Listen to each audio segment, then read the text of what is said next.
I think I just try and play hard, and when the moment comes to get a basket, I try and make something happen and give the fans something to cheer about. Are you satisfied with this victory? Oh yeah, I think U18 for their age, they play very well together and they're very disciplined, well coached. And I think today we just wanted to make a statement that we're going to play hard regardless of the team, because when we play the tougher teams, we have to play at a high level, so we can't take a game off.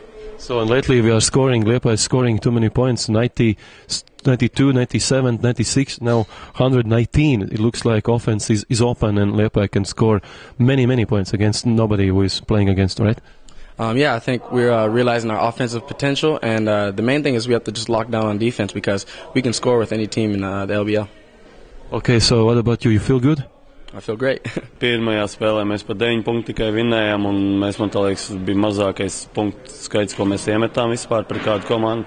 Tad, protams, ka ir daudz lielāks gandarījums. Protams, spēles otrajā daļā kvalitāte bišķi pazuda.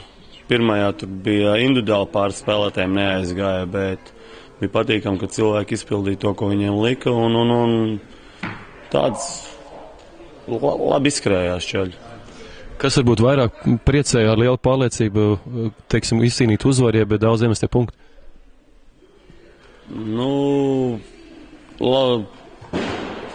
Grūti atbildēt. Drīzāk, protams, ka šitā ir tāda lielā uzvara, bet, diemžēl U18 izlase bišķi ar treneru runājām, bija spēlētāji ir slimojuši, nav pāris līderi, un tas arī izsaka. Un tādā ziņā bija tā, kā bija.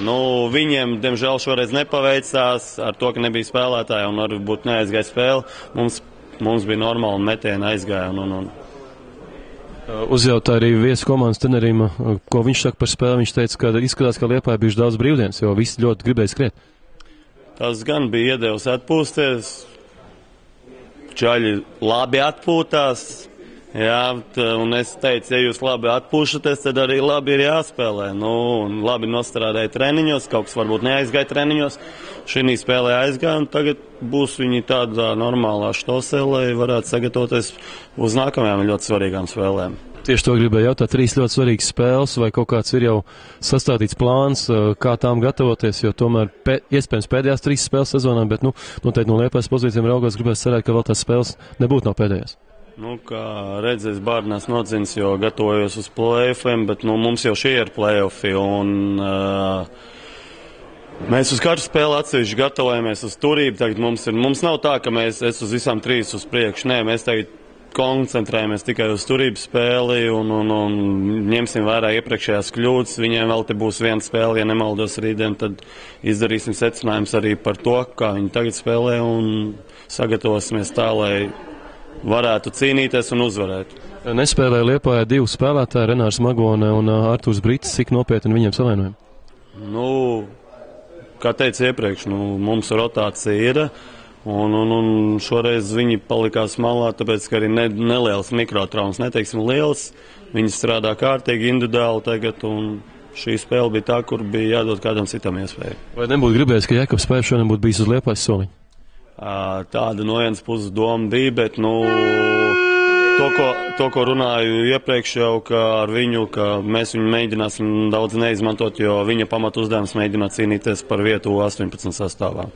Mums bija ēbola sacensības pagājušo nedēļu. Gandrīz vai visi jaunieši bija aizņemti savās spēlēs. Mēs pat ar Valmieru spēlējām, kad bijām nospēlējuši 5 spēles pirms tam 3 dienās. Tā kā viņiem tiešām fiziski grūti izturēt tādu ātru tempu. Līdz ar to mēs aizsardzībā stipri krītam uz ātriem uzbrukumiem un nevaram vienkārši paspēt atgriezties atpakaļ. Tā ir, protams, galvenā problēma. Bet runājot par uzbrukumu, gan šajā spēlē, gan arī Valmieras spēlē, es domāju, ka mēs savas lietas darām. Uz ko mēs strādājam, tas arī dod mums savu augļu, savu rezultātu. Līdz ko mums pirmajā pieciniekā kaut kāda roba rodās, tad arī no mājiņas nāk spēlētāji, kas ir mazāk ar komandu un grūtāk uzreiz iesaistīties tādā cīņā. Mēs kaut ko mēģinājām pamanīt aizsardzībā, bet īstenībā Liepāja šodien gan labi meta no distances, brīvs metiens, gan arī labi pret zonu spēlē. labi skrēja uz ātro, un pa lielam mums nebija nekāda argumenta šodien spēlē. Bet noteikti šīs komandas kodols ir ļoti stiprs kopā, VF skolā spēlēt visu LBL2, un arī potenciāls skatās diezgan liels. Kāda ir versija par vēl kādu piestaisuši, kurš varbūt ir ārpus Latvijas? 21 spēlētājs šogad izgājis cauri pirmā divīzijā, nu jā, es noteikti gribu jautāt arī par Kristapu Porziņu Liepājas kontekstā. Pirmkārt, ar Kristapu mēs uztaram kontaktu pašlaik gan ar Rolandu Šmitu, gan ar Rinaldu Malmanu. Ar viņiem ir, es domāju, pozitīva sadarbība jau bijusi pirms tam. Gan Rolands, gan Rinalds ir spēlējis uz 16 izlasē. Šmits vienmēr ir gribējis, vienmēr ir spēlējis pie mums un labi pazīst mūsējos spēlētājs. Ar Kristapu mēs runājām, mēs mēģinājām viņu dabūt uz turnīru pirms Ziemassvētkiem, bet viņiem bija hospitalitāte Eurolīgas turnīrs. Tajā pašā laikā tā kā mums tas tā kā mazliet neizdevās. Bet viņš ir pozitīvi noskaņots uz spēlēšanu. Viņš ir atsūtījis pat savus spēles, un mēs ar viņu vienmēr tā diezgan regulāri uzturam kontaktu. Un viņš ir apmierināts, viņam tur viss kārtībā, tā kā es ceru, ka viņš būs labs palīgs un teiksim, vasaras periodā nāks ar enerģiju, ar labām pozitīvām emocijām, un es domāju, ka vēl savās mājās viņš varēs parādīt labu spēli. Noteikti, ka potenciāls ir liels, kā jau pieminēju, un noteikti, ka daudz šie līderi pievienosies, un komanda jau rādīs citu sniegumu 18 čempionātā. Kā pašam liekas Liepāja, vai šī vieta ir īstā vieta, kur var uzspēlēt 18 čempionātā? Noteikti ir dažādi viedokļi. Spēlēt mājās ir grūtāk, spēlēt mājās ir vieglāk, tur ir psiholoģiskais spiediens vai kāds, bet šie jaunieši ir izgājuši jau, viņi izgājuši jau ļoti daudz. Mēs esam kopš 10 gadu vecuma spēlējam ar Maskavas CSKA, ar Saboņiem, ar Marčiļoniem, mēs braucam uz augstā līmeņa turnīriem, mēs spēlējam LBL2 no 15 gadiem, tagad jau no 17 gadiem daži spēlētāji gājuši. Ja ULEP kausā VF sastāvā trenējas ar lielo komandu, kur Kristaps Porziņš spēlē jau pieaugušo ACB līgā, ir izgājis Eiro kausā laukumā, Rolands Šmits trenējās ar V4 komandu. Tā kā es domāju, psiholoģiski te nekādas problēmas, es domāju, nevajadzētu būt ar kaut kādu pārdegšanu vai kaut ko tam līdzīgu. Viņi tiešām veči, uz kuriem var paļauties šobrīd, un es esmu pilnīgi pārliecināts, ka viņi spēlēs labi. Tas nozīmē, ka Liepāja varēs sagaidīt skaistu basketbolu Latvijas izpildījumā. Uz ko ceram?